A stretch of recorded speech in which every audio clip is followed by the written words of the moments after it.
Olá pessoal, vamos continuar os nossos estudos então em ondas sonoras. Hoje nós veremos o estudo dos harmônicos produzidos a partir de um elemento, pode ser o violão, de cordas, ok? Então, quais são ou como é feito o cálculo da frequência a partir de uma corda esticada presa nas duas extremidades. Vamos lá?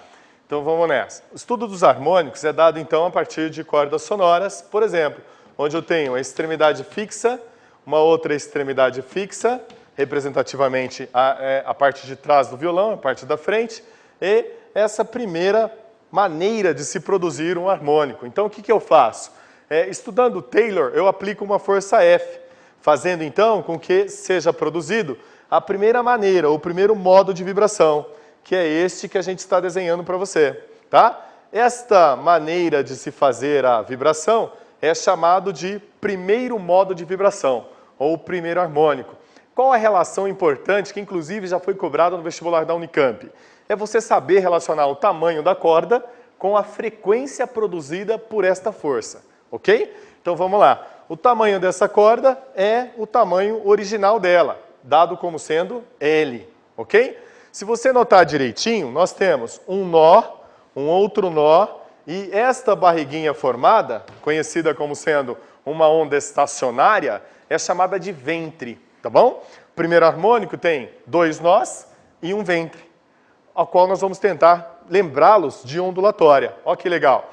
Se eu saio do nível de equilíbrio, passo por uma crista e chego no nível de equilíbrio, pegando somente uma das oscilações, né, a primeira, por exemplo, ou seja, essa oscilação onde está em crista, eu tenho metade de um lambda. Recordando a vocês, um lambda, né, é a medida de nível de equilíbrio até nível de equilíbrio, ou de crista até a próxima crista, ou de vale até o próximo vale. E aqui nós temos de nível de equilíbrio, o primeiro nó, passando por uma crista até o próximo nível de equilíbrio, ou seja, meio lambda.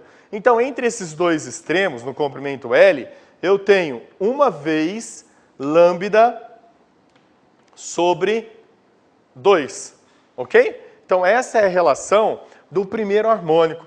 Vamos desenhar a possibilidade do segundo harmônico, então. Desenhando a possibilidade do segundo harmônico, nós veremos, então, a formação de duas oscilações completas. Olha que interessante. Nós temos extremidade fixa, e aí eu aplico duas forças em dois pontos, causando um vale e uma crista, ok? E essa, por ser uma onda estacionária, ela não sai de dentro desses dois pontos de oscilação. Ficando aqui, então, um ventre e outro ventre.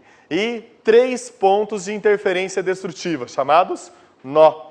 Então, olha que interessante, pessoas. Aqui a gente tem o comprimento original, que é o mesmo dali, comprimento L, que nós temos algumas relações em relação a esse número inicial. Olha que legal.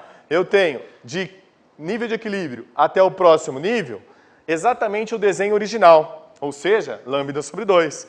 Se eu fizer mais um pouquinho, desenhar mais um pouquinho, eu vejo que eu tenho uma outra parte de mesma medida, lambda sobre 2. Pegando esse lambda sobre 2 como unidade de referência, então nós temos 2 vezes lambda sobre 2. O que nos leva a crer que esse L é 2 vezes lambda sobre 2.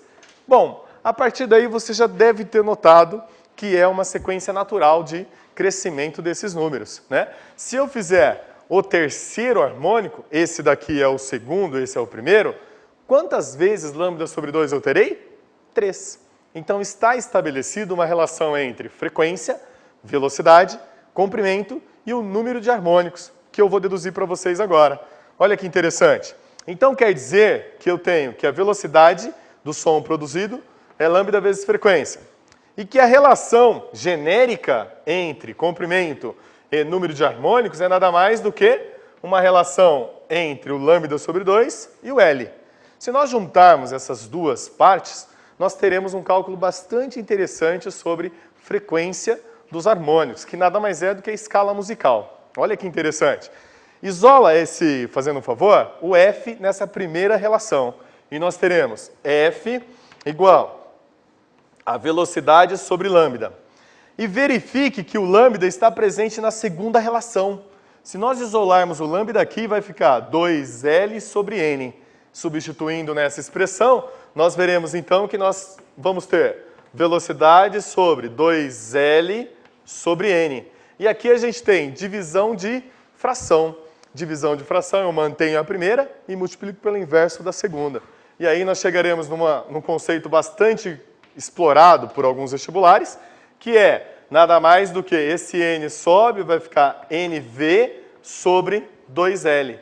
Então essa é a maneira de nós calcularmos e identificarmos a frequência de qualquer um dos harmônicos presentes aqui em ondas sonoras para cordas sonoras, ok? Então fica fácil a aplicação e essa inclusive foi uma das aplicações cobradas pela Unicamp que o aluno tinha que dominar, ok?